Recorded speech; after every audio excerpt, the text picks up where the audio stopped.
Hello again and greetings to all over Europe from sunny Ljubljana. Thank you so much for your devotion and for your time today. It looks like that more than 370 of us are meeting us virtually on today's webinar. We have carefully considered all your input and feedback from last time and incorporated them in this new webinar. We're really happy to continue this series of great initiatives coming from you, to keep on sharing our experiences, to seek inspiration, to support each other. Sharing is the core, is the heart of ECM, and this is our firm belief that sharing inspiration, insights, and experiences will be the key to pulling through this crisis together. I would also like to bring your attention to the series of tools we created for full support of launching solutions. We have implemented a specific dashboard where you can share what you are doing and where you can get inspiration from other colleagues. And I strongly invite you to make use of these tools and empower them as much as you can, as much as you want. ECM is and will support you, will support us, DMOs, in imagining tomorrow, preparing for next phases of the crisis, and be ready for the post-corona era of rebuilding and rebooting European tourism. We will not be able to return to the state of things before corona. We do have, however, all the possibilities to enhance the good things. We will rebuild, but in new shapes and in a different from a different starting point. So, today, we will continue our inspiring discussions of what the following trends could be. What will be the new traveler demands? What will be our primer market focus? When is the right, for example, when is the right time to restart marketing? How do we adapt to our narratives, to crisis and to immediate post-crisis mode? How are the tourist information centers responding to crisis, reinventing their roles and looking towards new challenges and changes in the early aftermath of crisis. So let us dig in. Thank you very much to our member Catalonia Tourism, to our partner ForwardKeys, and ECM friend Visit Norway for sharing some of the newest insights and data to help us understand our challenges in the coming weeks. Thank you to Group NAO for supporting us in this initiative. And last but certainly not least, thank you, all of ECM friends on the other side of computers all over Europe. Stay safe, stay brave. And now I leave floor back to Sinja Jungerstad, who will moderate the session today. Thank you. Bye. Thank you very much, Petra. Thank you. And hello, everyone. So, it's a pleasure to be here again this time for the second webinar in the A New Tomorrow series. As Petra said, I'm Sinja Jungerstad of Group NAO, and I'll be guiding you through this next hour of inspiration and presentations and hopefully a lot of relevant inspiration for you guys. So we have a bit of a tight schedule, and so to save time and not do too much share screening, I integrated my speaking notes here for the beginning in my Zoom background. So we're all getting so much smarter and better at all this Zoom stuff. So first point was we have a tight schedule, so you see the clock here. But second point is very happy to be here and also really happy that you are all here. We already have 193 people in here, I see, so that's good and counting. And so second point, speaking point is that today's topic is something that has the attention of all of us. It is, what do we do now? How do we plan for what's coming next in the crisis, but also in the early aftermath of that crisis? So we're all discussing this amongst ourselves and trying to plan in the midst of massive uncertainty, and we have more questions than we have answers. So that's what we're going to be talking about today. First, we're going to hear about what can actually tell us when we will be near the end. How do we know that now is the right time to start? And we have Olivier Ponti from ForwardKeys who will dive into the data and show us how their data may help us to answer this question. Then we have the next question, which is, when is the time to start marketing to the world's travelers again? You see, I have the world here. We have Evgenia Egorova from Visit Norway, who's joining us to share their approach to this and their answers to this question. And finally, how do we stay relevant and adapt to the new demands and the new needs that visitors will have? And we have Pablo Ortega from Catalonia Tourism, who's going to share his view from the Tourism Information Center's point of view. So we have a full schedule, but first, before we start, I'd actually like to give a little bit of extra credit to our speakers today before they've even spoken. And the reason I want to do this is that this is actually so much harder than it looks. So this is the credit, yay. This is much harder than it looks, and not just this webinar situation, but actually giving answers to all the questions in the midst of uncertainty. So we've been in crisis for quite a while, for several weeks now, and we've shared our temporary responses to this crisis, and we've agreed there's no best practice, there's new practice, and we're trying out different things, trying to figure out how to pull through crisis. But now we're starting to plan ahead for an uncertain future. And again, as I said before, more questions arise than we have answers. And in this situation, it can feel a little bit almost like we have to predict the future. And in that future, no one has the answers 100% for sure. And I'm sensing a little bit of, so that was the 100%, I'm sensing a little bit of fear and worry of sharing plans and ideas and thoughts in the midst of all this uncertainty, because what if we're wrong? What if it turns out that what we thought we knew, we didn't actually know, and it changed again, as it has for so many times now. And so this, I wanted to point out, is the whole point of a New Tomorrow initiative that Group NAO is working on with ECM. Because this isn't the conferences that you're used to. This isn't the conferences where we only share the nice and the well-tested and what we're really proud of, because none of us have that right now. And so we need to share ideas and thoughts and plans, even if they feel unpolished, unfinished, and uncertain. Because we are, in ECM, we are each other's best sounding board and best advisors. And by sharing, we can grow, even in times of uncertainty. So that's why I just wanted to welcome you again to a New Tomorrow, which we will dive into with our very brave speakers. So that was the credits for them. And then finally, before I stop talking for now, first a little bit of house rules. So this is the icon I could find for rules. The Q&A. I see this time everyone's using the chat function to say hi to each other. That's great. That's exactly what it's for. Questions, please do ask your questions. You can even ask while the speakers are presenting, but do so in the Q&A function that you see at the bottom of your screen. We will try to answer questions as we go, but this time around, we'll also have the speakers answer in writing, so we can probably answer more questions, and we'll also finish off with a question report and share that afterwards. So I think that is more or less all for the house rules today.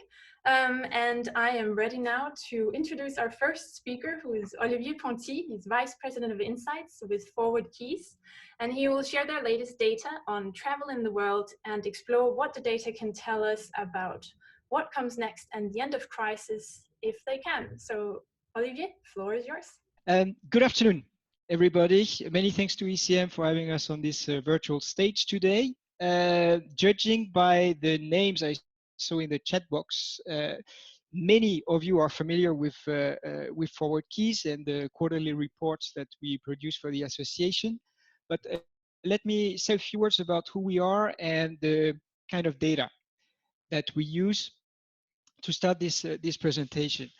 We're a B2B travel analytics company. We're based in Valencia, Spain, and we are experts in air travel. So we use different data sets and tools to monitor the different steps of the traveler's journey, from flight searches that people will perform prior to their booking of a trip, to the seating capacities that airline put on the market, to the actual bookings and the tickets that are issued. So that gives us the most complete, comprehensive data sets for direct and indirect bookings in the world. We use all this intelligence to understand when people book, when they travel, what their itineraries look like, how long they'll stay, that kind of things.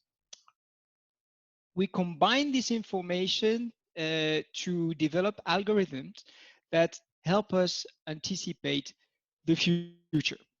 So in this presentation, we'll have a look at the impact of the current crisis on the booking situation, the impact it had in the past months, but also the impact this crisis is likely to have on the coming months, and especially on the summer season, which is crucial. So let's start by looking at the year-to-date performances, not only for Europe, but for the whole world, so that we can put the European performances into a more global context. Now, when comparing the total volume of international arrivals from January to the 19th of April to the same period last year, what we can see is a 50% decrease. That's wrong. Europe is the second biggest hit destination, behind Asia Pacific, minus 58%, but before Africa and the Middle East, minus 43%, and the Americas, minus 40%. What you can clearly see here are the different waves of the COVID epidemics, starting in the Asia Pacific, going to Europe, and expanding to the rest of the world. Zooming in on Europe, we can see that all parts of the continent were affected in very similar ways. There's hardly any difference between Southern, Western, Central and Eastern Europe and Northern Europe. All destinations are between 45 and 53% behind in terms of long-haul arrivals. Northern Europe was doing slightly better than the rest at first, but the situation has deteriorated so much in the past weeks that it's pretty much in line now with the other regions. Now, what does this mean for cities? Let's have a look at the top 10 destination cities for long-haul travelers. As you can see here, all cities have registered a sharp decline, ranging from 40% down for Lisbon to minus 61% for Milan. Unsurprisingly, Italian cities have taken the strongest hit. That's due to the severity of the COVID crisis in the peninsula. In case you wonder why Madrid is only, I say only between inverted commas, 42% behind, please keep in mind that these are year-to-date performances, and that Madrid had registered excellent performances in the month of January and February. So I hope that helps making sense of this table. Now let's change gear now. And instead of looking at past arrivals, we're going to look at net bookings made from any region outside of Europe to a European destination in the future. And it doesn't matter when this future trip will take place. What we're monitoring with this indicator is the willingness to travel to Europe and how this is evolving as the COVID crisis develops. We're looking at net bookings. So when cancellations exceed bookings, we can drop below the 100% threshold, which is that dotted line you see here on the chart. We can clearly see two different phases in this crisis.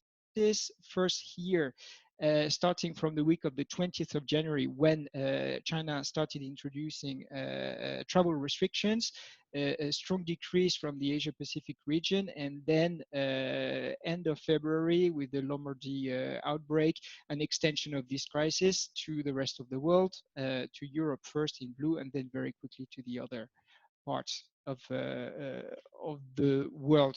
So what this basically means is that it's been a month and a half now that people are not booking a European destination, and the travelers who had already booked a trip in the past are canceling this trip.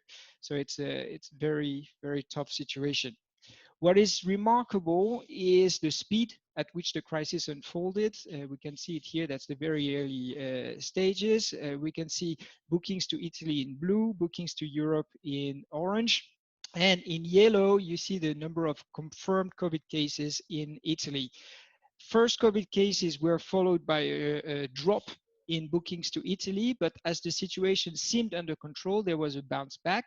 And then from the moment that the number of COVID cases started to increase, we had a complete collapse, first of bookings to Italy, but pretty much at the same time, very shortly afterwards, collapse of bookings to Europe. So very strong volatility of the travel market. Now, the collapse that I've just described is here to stay. We haven't seen any sign of recovery since the start of this crisis in Europe. What you can observe here is the evolution by European region, and this basically shows that for all parts of Europe, the current crisis is a lose-lose situation. There's really no region benefiting from this situation. I think we'll only be able to speak about recovery when some destinations will get past that dotted line here, meaning that there will be more new bookings than cancellations, but unfortunately we're not there yet. This said, I mean, when we're here, that's when we will see that there is some kind of travel demand back. And for DMOs, the challenge will be to identify where that demand comes from and how to channel it to their destination. Now, for travel demand to truly recover, we also need to have a few things in order on the supply side, starting with air connectivity. And what we can see here is that seating capacity has very strongly deteriorated over time. At the moment, the overall seating capacity for international flights is just a fraction of what it was just a few weeks ago. We're less than 10% of the seating capacities we had at the same period last year. Airlines are going through a very rough time, many of them being on the verge of bankruptcy. Nobody knows who will be left standing when demand picks up. But what is sure is that connectivity to your destination will look very different when we get beyond the crisis. Now, provided your future tourists are willing to visit your destination and able to find a flight that will bring them there, the next hurdle is whether or not your country is open to welcome them. This is the current state of travel restrictions in Europe, and as you can see, Europe is at the moment clearly not open for business. The question is how much time it will take for all these travel restrictions to be lifted. So, taking all of this into account, what can we say about the future and particularly about the summer? Long story short, the current booking situation for long-haul travel to Europe this summer looks bad. Most European destinations are between 50 and 65% behind 2019 levels.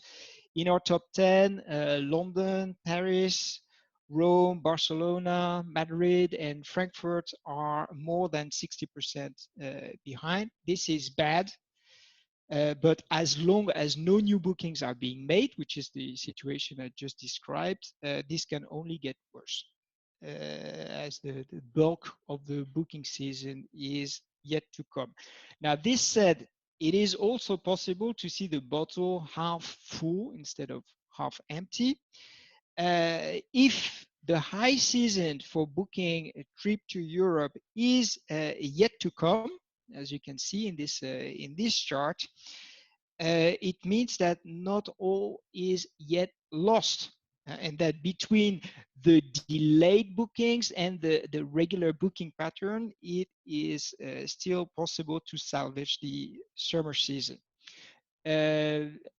Besides, in spite of travel restrictions and the quarantine, we can see that people have not lost their appetite for travel. We can see it here very clearly with the Italians. They've been in quarantine for a month, well, more than a month actually, but here we focus on the month of March. And they're still searching for flights for their summer holidays, which you can see here and for later in the year. They're not booking, there's too many uncertainties for that, but they are browsing, and they tend to look for European destinations, but also, and more than in the past, for big holidays to long-haul destinations. We've seen this with Italy, we've seen this with Spain, with France, and we'll keep monitoring searches from all key source markets across the world, because we believe that this is key to anticipating the future travel demand. I'd like to conclude with a few personal thoughts, and it's this: while it's difficult to tell how long this crisis will last and what the travel sector will look like when we get across the crisis, I believe that we as an industry have the technical means to identify early signs of recovery when there are some. For our parts, we'll keep monitoring the searches people perform, the way they book, the capacities airlines put on the market. But you, as destinations, you've got plenty of other sources of information that you can use, starting with your own partners. I believe that when recovery comes, you and your partners will need to be smart about the way you're going to spend your limited resources. It's a challenge, but it is also an opportunity to set a new course to your destination and to be truly data-driven. Now, I wish you good luck, and I thank you for your attention. I believe it is now time for questions. Brilliant. Isn't it, Signe? Yes, it is indeed. Thank you, Olivier. I'll stop share and activate the video so that we can see each other. Hello, very nice, very interesting presentation. We already have a couple of questions ticking in here. Excellent. And Thomas is asking, I guess the share of late bookings will explode, is it? Or will it? Well, provided the situation is a bit more under control and travel restrictions are lifted, yes, we may see a boost in bookings. All those delayed bookings and as I mentioned, the standard booking pattern that should play in favor of destinations. What is unknown at this stage is how much of a hit disposable income will take. People will probably have less budget to travel, and in how far this will impact on travel demand is a question mark. There's actually just came in a question that taps into that a little bit, which is your opinion of prices of flights in the nearby future. That very much depends on how many airlines will have overcome this crisis. Recently, in an interview, the president of IATA mentioned that up to 50% of all airlines could go bankrupt in the coming 2 months if the situation continues as it is like now. Obviously, there's such a drastic change on the market. This will impact on prices, and it's possible that fewer capacities lead to higher prices. Mm-hmm. Very possible. On the other hand, it also very much depends on the demand side. How many people will be willing to travel from which destination from which source market to which destinations? Where is it safe to travel? Where are people ready to welcome me as well? Those are things to take into account. And then there's a question here, I think that's also quite interesting. I already got 4 likes, so I'm assuming that's a popular question. Wow. And it is there any data to show flight searches for 2021? How far ahead can you look? We can look as far as it is possible for people to book a flight, so 1 year ahead. Okay. But to be honest, we're not seeing a lot of bookings for the beginning of 2021. Okay. If you would look at percentages, probably you'd see big variations, but based on very, very small samples. So I don't think that's very representative at this stage. Thank you. Okay, so I think we have time for one more question. And then for all of you asking questions, Olivier is going to stick around for the rest of the webinar. So he will also be answering them in written within the Q&A. But we do have one that says, do you have any clue about what's going on in China? And is the situation coming back to normal as we see in Yes, excellent questions. Yes, we keep a close watch of what's happening in China, and especially on the domestic market. I think it could be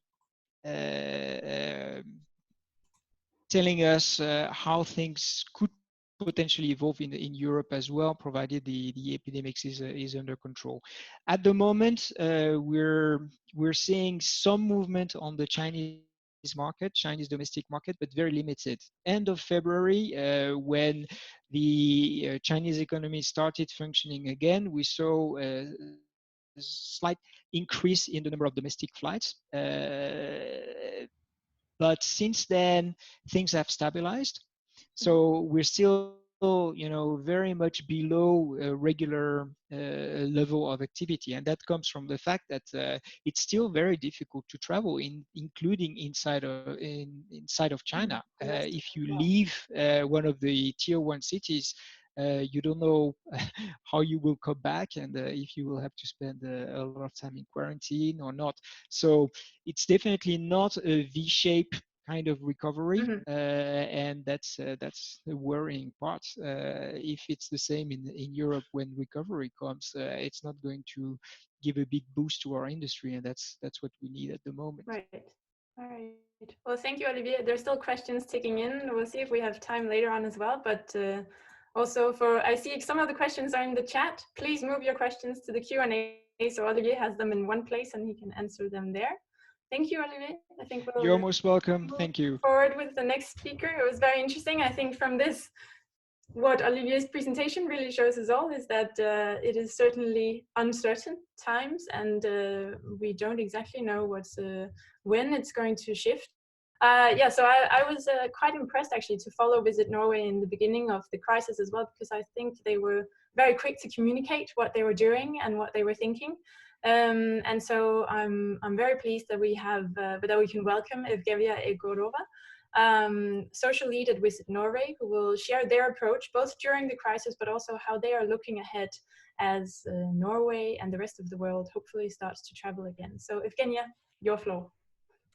Thank you very much. And it is an honor to be here, to be invited, and to be able to share our experience about how we actually do the destination marketing in the times of the corona, whether we can continue to inspire travel in the time of the crisis. I'm sure many of you are familiar with the new 4 P's of marketing: pause, pull, play, pivot, or push, because this is now the approach that many of businesses were actually using when it goes to planning especially B2C communication and how brands should actually act in the time of the crisis. I'm going to walk you through all of those 3 or 4 or 5 P's, how we did it. So first, you all remember that week 1 of quarantine. For us, it was the 4 days basically to pause or to stop. It was a big question, of course, for many businesses, for many brands. We paused. We paused for 4 days from 12th to the 16th of March, and we use that pause to read all the research about how the needs are going to change in the time of the crisis, to adjust the tone of voice, to audit the content that we have, and probably start producing the new content that is especially suited for the communication during the corona. Of course, adapt the narrative and relocate resources. What we did stop was, of course, all paid campaigns on international markets, and we were not doing any campaigns on the domestic market. I will come back to this in just a few slides. We also, of course, stopped all the posts with a sense of urgency, like you should go and see the Northern Lights now, go skiing before the snow disappears, and so on, and all the push content. So that was the pause. Then, starting from the week 2, so from the 16th of March, we went out and started pulling and playing, posting content, and continue our communication inspiration with the whole world, because we are not travelers all the time, but we are dreamers all the time. So this was our very clear message to the industry.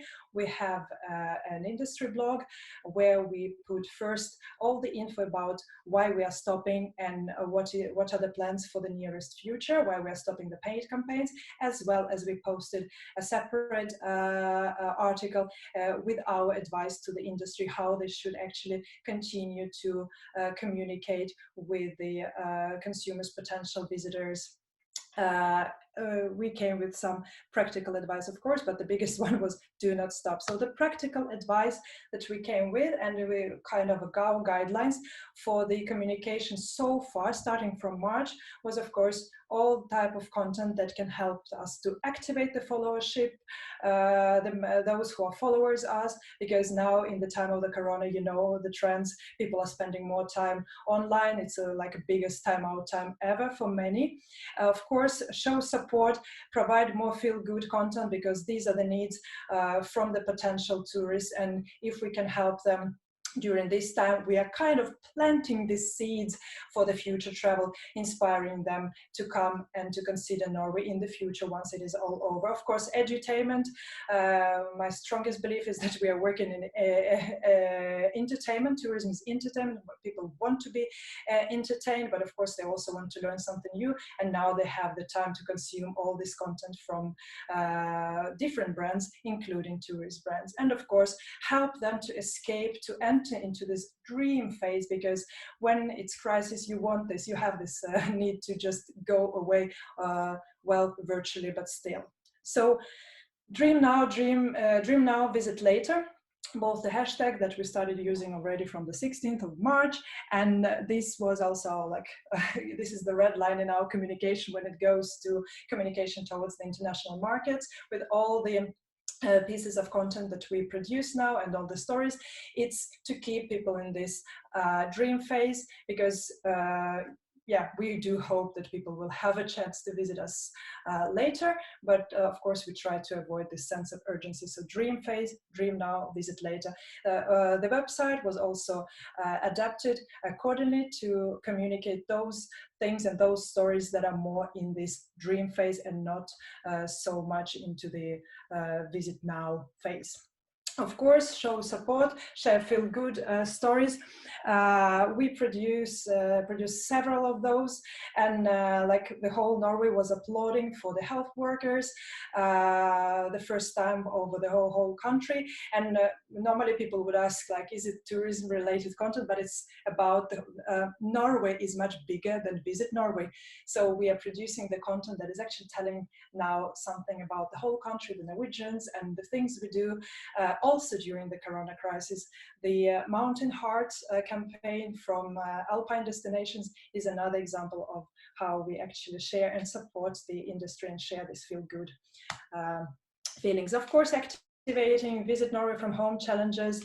We did ours, but we also advised the industry to be more active, to talk to their followers, because this now is the time that you can actually keep them in dialogue, and again show them that you are here for them once it is all over. Continue to stay top of mind. Edutainment, of course, Visit Norway from Home article that was used as an example now in several articles on tourism marketing. We just gathered all the interesting things that people can do just to visit us virtually, and as well as produce content that is more edutainment, like about books, because Norwegian books, because now they have the time to read, but also planting those inspiration seeds that, okay, now you can read the book and then you can visit, like read now, visit later.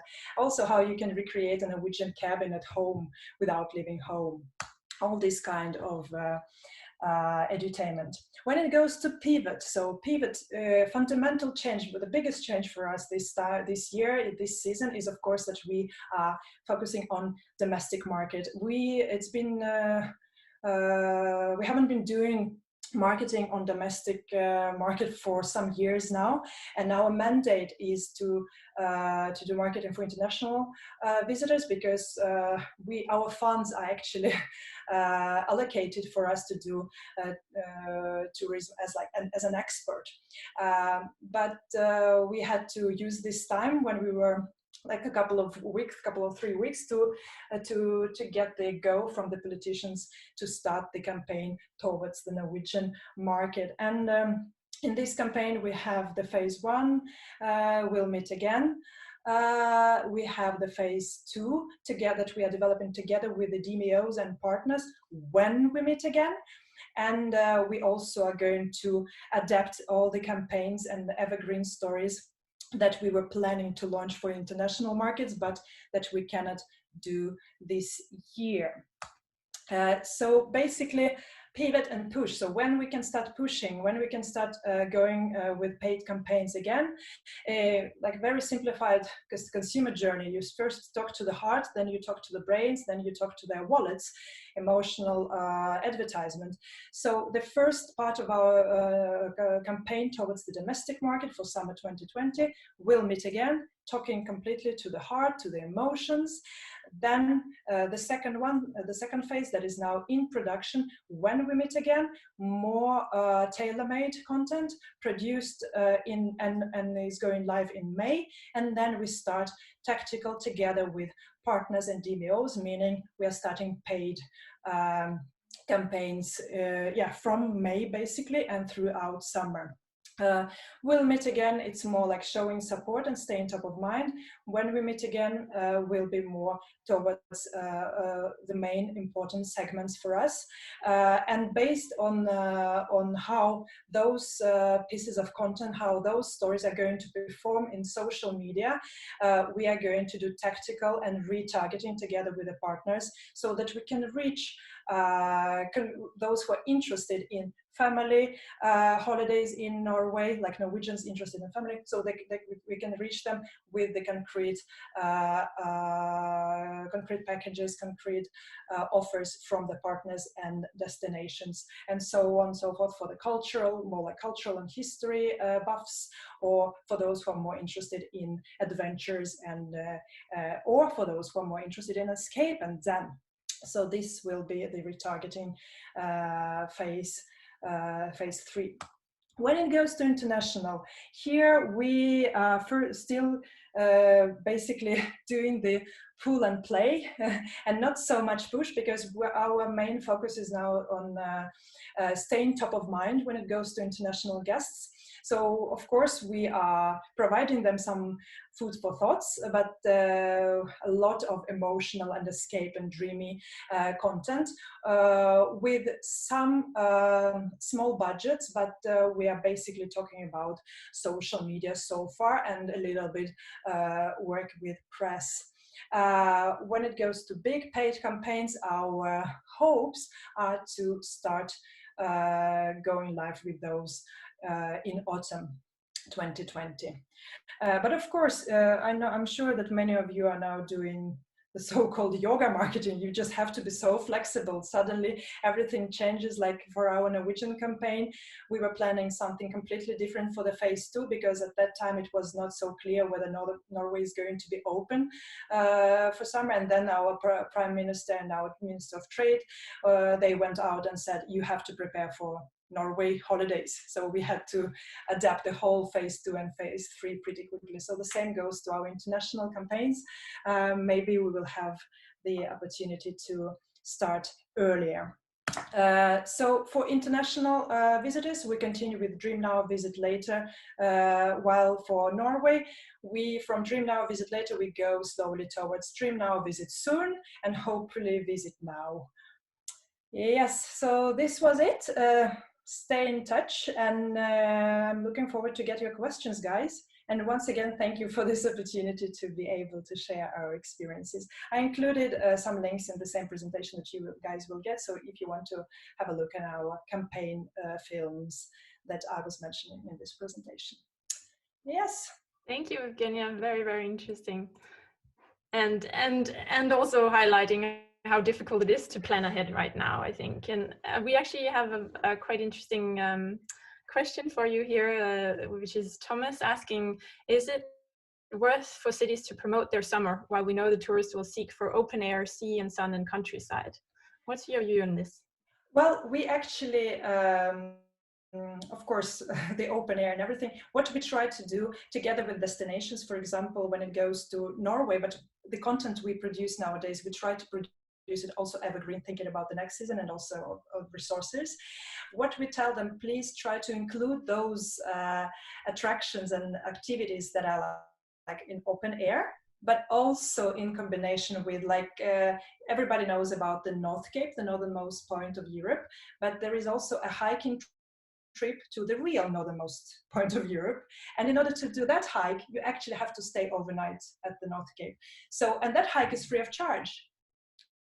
And it's outdoors. We are now producing several pieces of content like that tell about open air museums, sculpture parks, the content that can be also used after Corona. I think that it's important for us to think evergreen still, to have more focus on something that is like really the need is the highest now, but also think about how we can use it later on as well. Because let's face it, we don't have the huge budget, so we have to think strategically and tactically here. But then also making the cities, the urban, like an escape, even so you don't have to go all the way into nature, but you can do it within the city.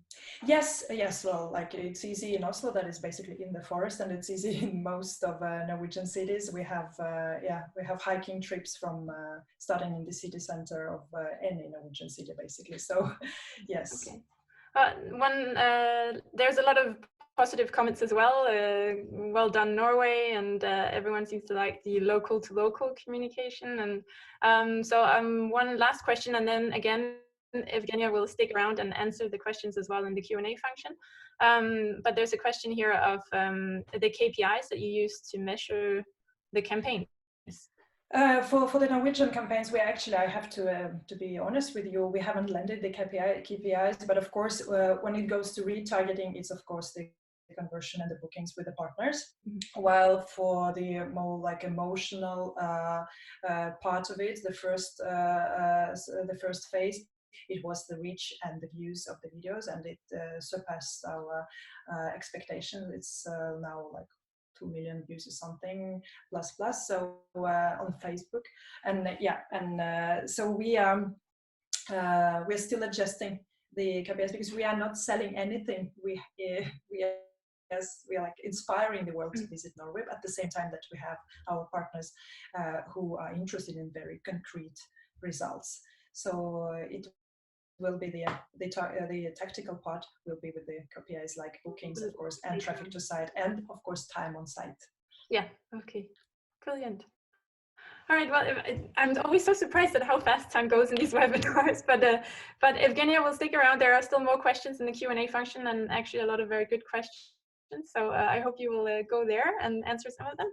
And then in the meantime, I will welcome our next speaker, who is Pablo Ortega of Catalonia Tourist Information Center. He's the manager, and he's also the chairperson of the ECM Knowledge Group for Tourist Information Centers, or TICs. The reason why we thought this would also be very interesting in today's topic is, of course, what have the TICs been doing now that the cities have no tourists, but also how do they see their role, and their services moving forward to a future after Corona. So Pablo, please, the floor is yours. Hello. Hola, everybody. There you are. I hear you now.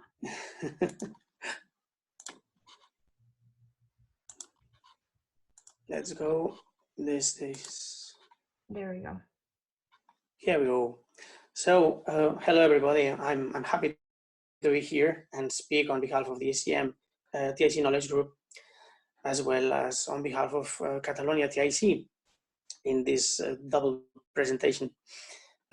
First, I'd like to share with you the results, the most relevant highlights from the internal survey that we did to all our TICs in the ECM knowledge group. And here you have the most important ones. Of course, all the TICs are closed, except in Sweden, because it's the only country which is not under a lockdown.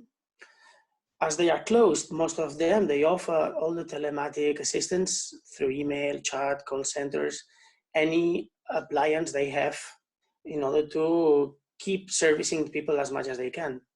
Of course, the arrivals are near to zero and the footfall numbers are exactly the same.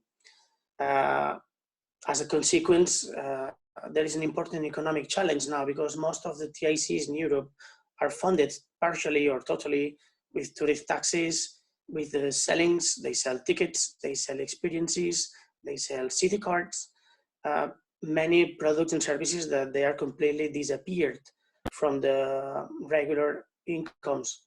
As well, the budgets of the public governments, the administrations are going to crawl down. And as a consequence as well, the workforce and salary are going to reduce quite sensibly in many places. So the big conclusion is that the season is over in many destinations in this moment. This happens, as you can see, almost the same everywhere, in accordance to the figures that Olivier showed us in the previous presentation. It's logic. Then we must note that the tourist information centers, we have been in crisis before the arrival of COVID-19. You know, the concept of tourist information center, it's classic, and new technologies are changing our market and our consumer behavior. And this is why our knowledge group has been working hard in finding solutions to adapt us to the new times. Since that, we must note that the crisis has become an accelerator of those trends that we detected previously. Here you have some. For instance, we are always talking about looking for local people engagement because the economical crisis coming in the future will make that our long-haul tourism arrivals are going to disappear, and we have to focus on this public. Intertourism, staycation, well, everything related with creating new products for locals is going to be a trend. Proximity markets as well as intertourism is going to be another savior of the next season because they're going to be the first ones in trying to leave their lockdowns and try to spend holidays as they can. Sustainability. This is a matter that it's been around us since many years, but now, and related with proximity markets and intertourism, to do proximity tourism is as well a matter of sustainability because it's going to be more ecological transport mean, and it's going to be an increase of arrivals in our TICs for tourists using trains. This is a trend that we suspect in many different ways. It's going to be proven, but if the flight tickets are going to be so scarce, people will use different alternatives to move around. Of course, private cars will be, once again, another transport mean to be very used very frequently. But as a sustainability is going to be part of our mindsets, finding ecological transport means is going to be a very important part of the new customers we're going to help. And another point in the sustainability, and this is a topic that we've been treating several times in the knowledge group, is to become a paperless TIC, to digitalize all our brochures, maps, all our issues. All the information has to be shared digitally, and in the future, virtual TICs will be as well something very useful. According to that, to virtual TICs, there's another trend that we've been realizing that it's happening right now, that the future of the TIC is not anymore related to a physical space. I mean, we can reach customers wherever they are using different strategies with pop-up TICs, with putting information centers in venues where some congresses or big events are taking place. We can put our staff directly into the streets. There are many strategies to arrive to our tourists, to the visitors, instead of waiting for them behind our counter in our comfortable TIC. So, regarding to the trends, we can number many initiatives that all across Europe, many members of our knowledge group, they are delivering different strategies in order to make their best to have their own economies. You can take these examples not just to facing the COVID-19 crisis, because most of these practices have been taking place before. For example, if we talk about how to find the tourists where they are, we can talk about the Helsinki helpers. They have been they exist since more than 25 years ago. I mean, it's nothing new to put tourist information staff on the streets in order to reach them where they are. As well, many TICs, they have mobile TICs, pop-up TICs, even inflatable TICs. We've seen bikes, we've seen electric bikes like the one in Madrid. There's many options to move around and put our TIC wherever the tourist flow is.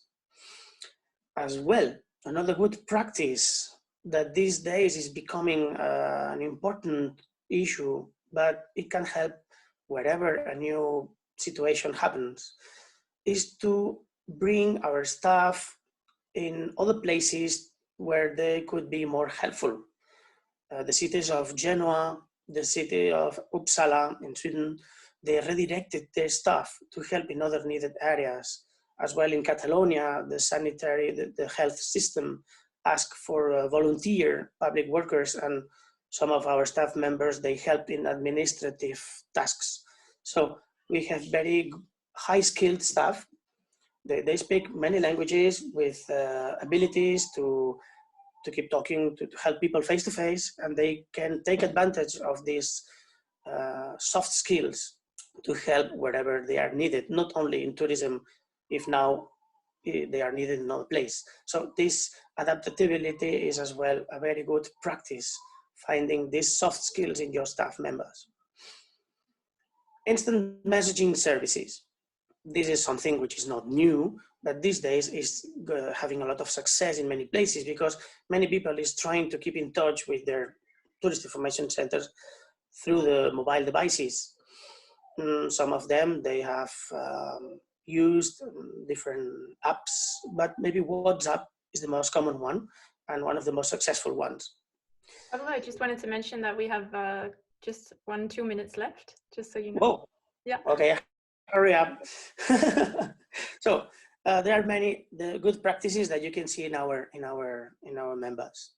So the second part of my presentation was about present the study case of the Catalonia TIC.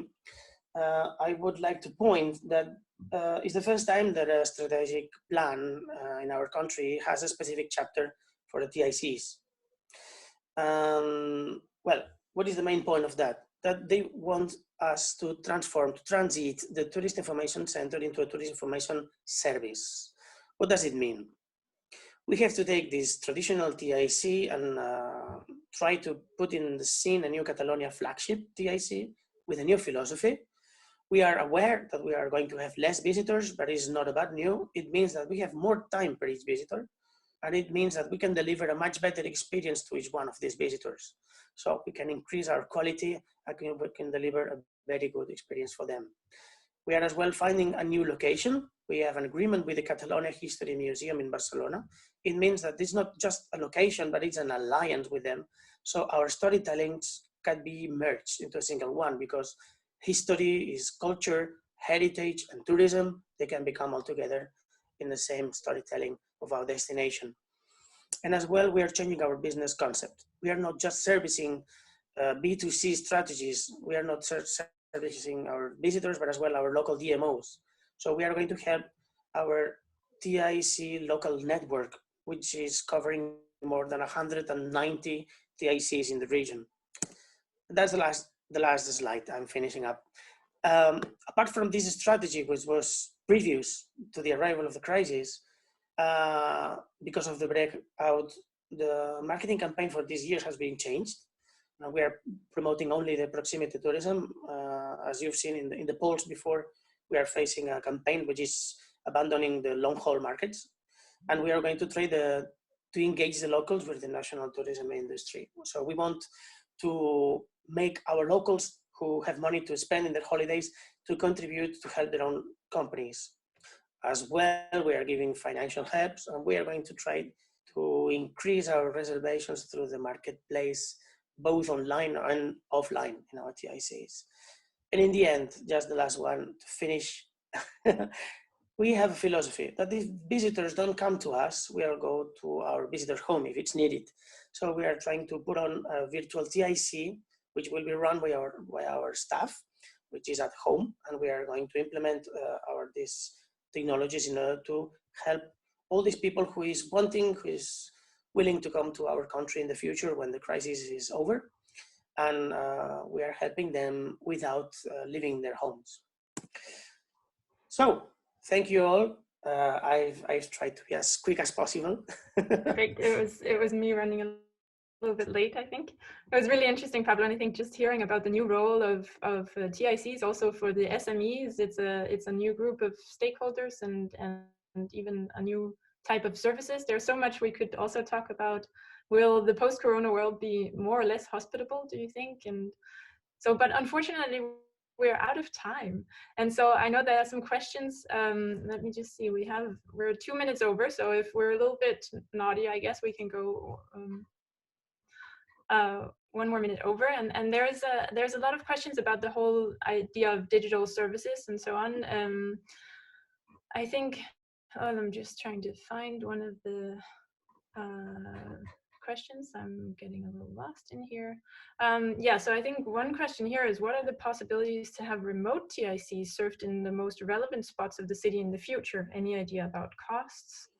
Mm-hmm. Well, no idea about costs, but we have the experience of the Brussels TIC.